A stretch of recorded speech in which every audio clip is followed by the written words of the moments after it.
युवराज स्वर्णसेन और सरना दोनों ही मगध आम्रपाली से मिलने के लिए आए थे, लेकिन दोनों को ही नहीं पता था कि आम्रपाली की मृत्यु हो चुकी है, क्योंकि वो कुछ दिनों से वैशाली से बाहर थे। और जैसे ही वैशाली आए, सम्राट और आम्रपाली के विवाह के बारे में सुनकर वो दोनों बिना कुछ सोचे समझे सीधे मगध चले आए। यहाँ आकर सरना आम्रपाली को ढूंढ रही थी, लेकिन तब चेलना ने उससे कहा, लगता है तुम्हें सच के बारे में कुछ नहीं पता। पूरा भारतवर्ष जानता, तुम नहीं जानती। इस बात पर सम्राट शांत थे, लेकिन युवराज स्वर्णसेन और सरना की बेचैनियां बढ़ रही थी, क्योंकि आम्रपाली वहाँ कहीं दिखाई नहीं दे रही थी। और ऐसा कभी नहीं हुआ कि सरना और युवराज स्वर्णसेन वहाँ आए और आम्रपाली को पता न चले। इसके बावजूद भी आम्रपाली का वहाँ न होना इस बात की ओर संकेत कर रहा था कि चेलना कहीं न कहीं कुछ बताना चाहती है। जिससे गंभीर होकर युवराज स्वर्णसेन ने सम्राट से पूछा, क्या बात है सम्राट, रानी किसके बारे में कह रही है? क्या नहीं जानते हम और सरना? सम्राट अभी भी शांत थे। कौशला देवी ने जानबूझकर चेलना से अच्छे बनने की कोशिश करते हुए कहा, जाने दो चेलना, यदि इन दोनों को इस बारे में कुछ भी नहीं पता तो बताना ठीक भी नहीं। यदि तुमने बता दिया तो ये दोनों भी बहुत दुखी हो जाएंगे, और क्यों बेवजह इन्हें दुखी करना। वैसे भी सम्राट की स्थिति देखो, और तुम हो कि वही बात दोहरा रही हो। युवराज स्वर्णसेन और सरना दोनों ही अंदर अंदर व्याकुल होने लगे थे। सरना से अब रहा नहीं गया और वो चेलना से जोर देते हुए कहती है, क्या हुआ देवी आम्रपाली को? कहाँ है वो? बताइए हमें। सम्राट आप इस तरह से चुप क्यों बैठे हैं? कहाँ है देवी आम्रपाली? कोई कुछ कह क्यों नहीं रहा? सरना की बढ़ती हुई बेचैनी को देखकर चेलना के चेहरे पर हल्की सी मुस्कान आ गई। उसने तिरछी नजर से कौशला की तरफ देखा। कौशला ने भी उसको आंखों ही आंखों में इशारा करते हुए कहा कि तुम सही जा रही हो। सब कुछ कहने से पहले चेलना मन में कहती है, अभी तो बहुत उछल रही थी, अब मजा आएगा ना जब इसे पता चलेगा कि इसकी प्रिय आम्रपाली वैशाली की नगर वधू महान जनपद कल्याणी अब मर चुकी है। ऐसा सोचते हुए उसने अपने चेहरे पर दुखी होने के भाव लाते हुए कहा, सरना ये बात ऐसी है कि तुम्हें अपने हृदय को मजबूत करना होगा, पत्थर की तरह कठोर करना होगा अपने हृदय को। सम्राट तो टूट चुके हैं, पर हम और लोगों को इस तरह से तोड़ना नहीं चाहते। ये सुनकर सरना का धैर्य अब खत्म हो चुका था। उसने कहा, हमें ये सब नहीं सुनना, हमें बस देवी आम्रपाली के बारे में जानना है। तो बताइए क्या हुआ है उन्हें, और इस तरह की बातें आप लोग क्यों कर रहे हैं? जब चेलना ने सम्राट की तरफ देखा और फिर कुछ देर का मौन रखने के बाद कहा, अब आपकी देवी आम्रपाली जीवित नहीं रही। भगवान ने उन्हें हम सबसे छीन लिया है। उन्होंने हमारे ऊपर थोड़ा सा भी तरस नहीं दिखाया और हमसे हमारी आम्रपाली को दूर कर दिया। जैसे ही उसने ये कहा, सरना और युवराज के चेहरे के रंग उड़ गए। सरना का चेहरा फीका पड़ने लगा था, लेकिन अगले ही पल सरना ने युवराज की तरफ देखते हुए कहा, युवराज सुन रहे हैं आप, ये कैसी बातें कर रही हैं? कहते हुए सरना ने खुद को संभाला और फिर क्रोधित होते हुए सम्राट की तरफ देखकर कहा, ये क्या बकवास कर रही हैं? जैसे ही सरना ने चेलना के लिए ऐसा कहा, चेलना ने तुरंत क्रोधित होते हुए कहा, सरना तुम्हारी इतनी हिम्मत कि तुम हमारे लिए ऐसा कहो? भूलो मत, हम यहाँ की रानी हैं। तुम्हारी इस अभद्रता के लिए तुम्हें कारागार में बंद भी करवा सकते हैं। वो तो तुम आम्रपाली की अंगरक्षिका थी और उसकी हितैषी भी, इससे तुमसे ज्यादा कुछ नहीं कह रहे। आम्रपाली के बारे में सुनकर सरना का क्रोध वैसे भी 7वें आसमान को छू रहा था, इसलिए उसने न आओ देखा न ताओ, और फिर अपने हाथ से इशारा करते हुए उसे चुप रहने के लिए कहा। और फिर कहा, आप रानी जरूर होंगी, पर हम देवी आम्रपाली के लिए एक शब्द भी गलत नहीं सुन सकते। कहते हुए उसने सम्राट से कठोर स्वर में कहा, सम्राट क्षमा चाहते हैं कि आपके मगध में हम आप दोनों का अपमान नहीं करना चाहते, लेकिन इनसे कहिए कि अपनी जुबान पर लगाम लगाएं। ये कह रही कि देवी आम्रपाली अब नहीं रही। इस तरह की बातें हमसे बर्दाश्त नहीं होंगी। सम्राट आप सच सच बताइए, देवी आम्रपाली कहाँ है? हमसे मजाक बिल्कुल भी मत कीजिएगा।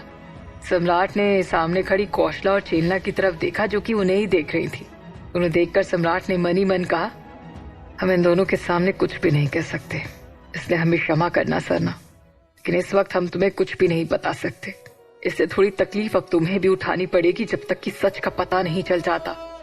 ये सोचकर सम्राट ने अपनी उदास नजरों से एक बार सरना की तरफ देखा।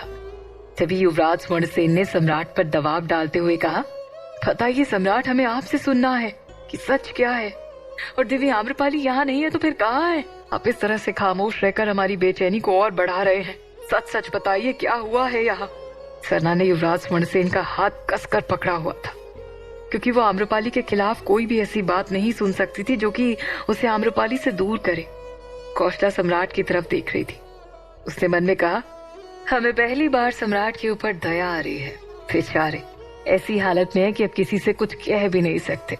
कहेंगे भी तो क्या। बड़े जोर शोर से आम्रपाली को लेकर वैशाली से मगध आए थे और अब वही वैशाली वाले उनसे जवाब मांग रहे हैं। खैर, जो होता है अच्छे के लिए होता है। वैशाली वालों को भी तो पता चले कि सम्राट की आम्रपाली अब इस दुनिया में नहीं रही। बताइए सम्राट, बताइए। अगले ही पल सम्राट ने युवराज स्वर्णसेन और सरना की तरफ देखते हुए उदास स्वर में कहा, रानी चेलना जो भी कुछ कह रही है वो सब कुछ सच है। जैसे ही सम्राट ने ये कहा, सरना एकदम से मूर्ति बनकर रह गई। युवराज के चेहरे का रंग भी उड़ चुका था। तब सम्राट ने अपनी बात आगे जारी रखते हुए कहा, आम्रपाली भीम गांव में थी, लेकिन वहां अचानक से बाढ़ आ गई और उस बाढ़ में आम्रपाली भी समा गई। और अब वो हम सबके बीच में नहीं है, वो अब इस दुनिया में नहीं है, वो हम सबको अकेला छोड़कर चली गई। ये सुनकर सरना एकदम बेजान सी हो गई, लेकिन फिर भी उसे इस बात पर यकीन नहीं था। उसने कहा, नहीं नहीं सम्राट, नहीं नहीं, आपको कुछ गलत फहमी हुई होगी। देवी आम्रपाली इस तरह से नहीं जा सकती। हम ये यकीन कैसे कर ले? हम यकीन नहीं करेंगे। आप लोग हम सबसे मजाक कर रहे हैं ना? अवश्य देवी आम्रपाली कहीं छुपी होगी। आप लोग उन्हें हमसे छुपा रहे हैं ना? यही बात है ना? सरना का चेहरा उदास हो गया था, लेकिन फिर भी उसने एक उम्मीद जगा रखी थी।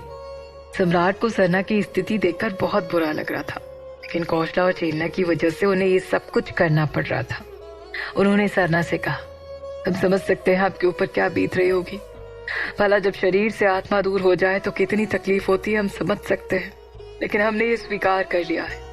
हमने अपने ही हाथों से उनके शव को अग्नि दी है, इसलिए आप दोनों भी ये बात स्वीकार कर लीजिए। ये सब बातें सुनकर सरना की आंखों में आंसू आ गए। युवराज स्वर्णसेन भी मायूस हो गए थे। चेलना और कौशला ये सब कुछ देखकर बहुत खुश थे। कौशला ने धीमे स्वर में चेलना के कान में कहा, क्यों, आनंद आ रहा है ना? चेलना ने भी मुस्कुराते हुए कहा, सुकून मिल रहा है रानी कौशला देवी, सुकून। ऐसा महसूस हो रहा है जैसे सुख की प्राप्ति के लिए हम सदियों से तड़प रहे थे, जो जाकर अब मिला है। इसके बाद कौशला ने अपने चेहरे पर गंभीर भाव लाते हुए सम्राट से कहा, सम्राट, हमें लगता है कि युवराज स्वर्णसेन और सरना को इस वक्त कुछ पल के लिए अकेले छोड़ देना बेहतर होगा। यदि आप कहें तो हम उन्हें अतिथि कक्ष में ले जाएं।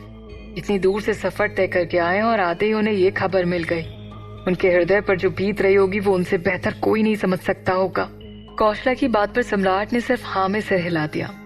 सरना और युवराज दोनों उदास होकर एक दूसरे को संभाल रहे थे।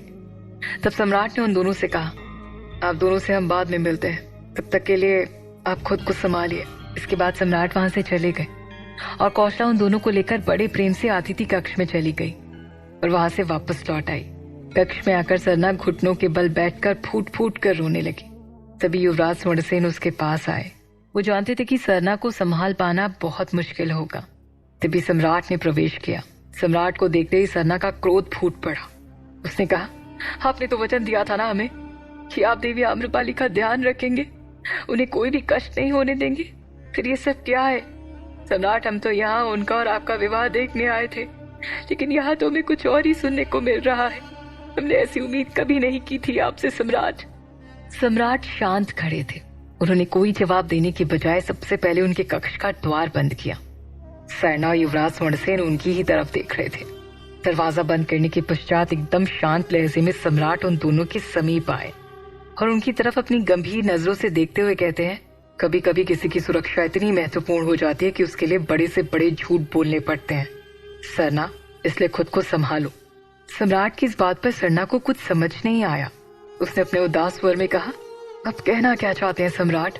इतना कुछ हो गया और अब भी आप ये सब कह रहे हैं? तब सम्राट बिंबिसार ने कहा, हाँ, हम कह रहे हैं, क्योंकि वजह भी बहुत बड़ी है जो तुम दोनों नहीं जानते। कैसी वजह सम्राट? आखिर कहना क्या चाहते हैं आप? युवराज स्वर्णसेन ने पूछा। तो सम्राट ने कहा, आम्रपाली जीवित है। आम्रपाली जीवित है?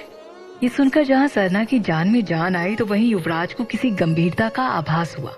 सरना खुश होते हुए अपने आंसू पोंछती है और कहती है, हम जानते थे, आप झूठ कह रहे हैं। सरना अपनी बात पूरी भी नहीं कर पाई थी, तभी युवराज स्वर्णसेन ने उसके कंधे पर हाथ रखा और रोकते हुए कहा, पहले सम्राट की पूरी बात तो सुन लो सरना। आखिर उन्हें ये झूठ कहने की आवश्यकता क्यों पड़ गई? क्योंकि ये झूठ कोई छोटा मोटा झूठ नहीं था। युवराज की बात सुनकर सरना ने इन सब पर ध्यान दिया और वो सम्राट की तरफ सवालिया नजरों से देखने लगी। तब सम्राट ने उन दोनों की तरफ देखते हुए कहा, तुम सत्य कह रहे हो युवराज। इतना बड़ा झूठ हमें सिर्फ इसलिए कहना पड़ा क्योंकि आम्रपाली और हमारे पीछे हमारे कई सारे शत्रु लगे हैं, जिसमें से कुछ अपने भी हैं, और इसी वजह से हम नहीं चाहते कि किसी को पता चले कि आम्रपाली जीवित है, और इस वजह से हमें ये सारा ढोंग रचना पड़ा है। परंतु आप दोनों का ये सच जानना अत्यंत आवश्यक था, इसलिए अब आप दोनों हमें वचन दीजिए कि जब तक आप दोनों यहाँ पर हैं किसी भी तरह से ये आभास नहीं होने देंगे कि आम्रपाली जीवित है। सम्राट की बात सुनकर सरना और युवराज दोनों ही एक दूसरे की तरफ देखने लगे। तब सरना ने कहा, यदि ऐसी बात है तो हम वचन देते हैं कि किसी को भी आभास नहीं होगा कि आम्रपाली जीवित है। लेकिन सम्राट, यदि देवी आम्रपाली जीवित है तो वो कहाँ है? और आप दोनों का तो विवाह होने वाला था ना, फिर क्या हुआ? तब सम्राट ने शुरू से लेकर आखिरी तक सारी बातें उन्हें बताई। सम्राट की सारी बातें सुनने के बाद सरना ने युवराज की तरफ देखा। युवराज ने भी आंखों से इशारा करके उन्हें बोलने के लिए कहा।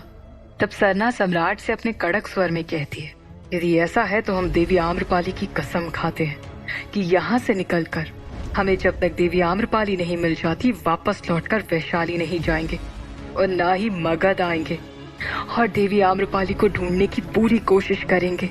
क्या सरना आम्रपाली को ढूंढ पाएगी? क्या कौशला को पता चल जाएगा कि सम्राट ढोंग कर रहे हैं? आखिर आम्रपाली है कहाँ?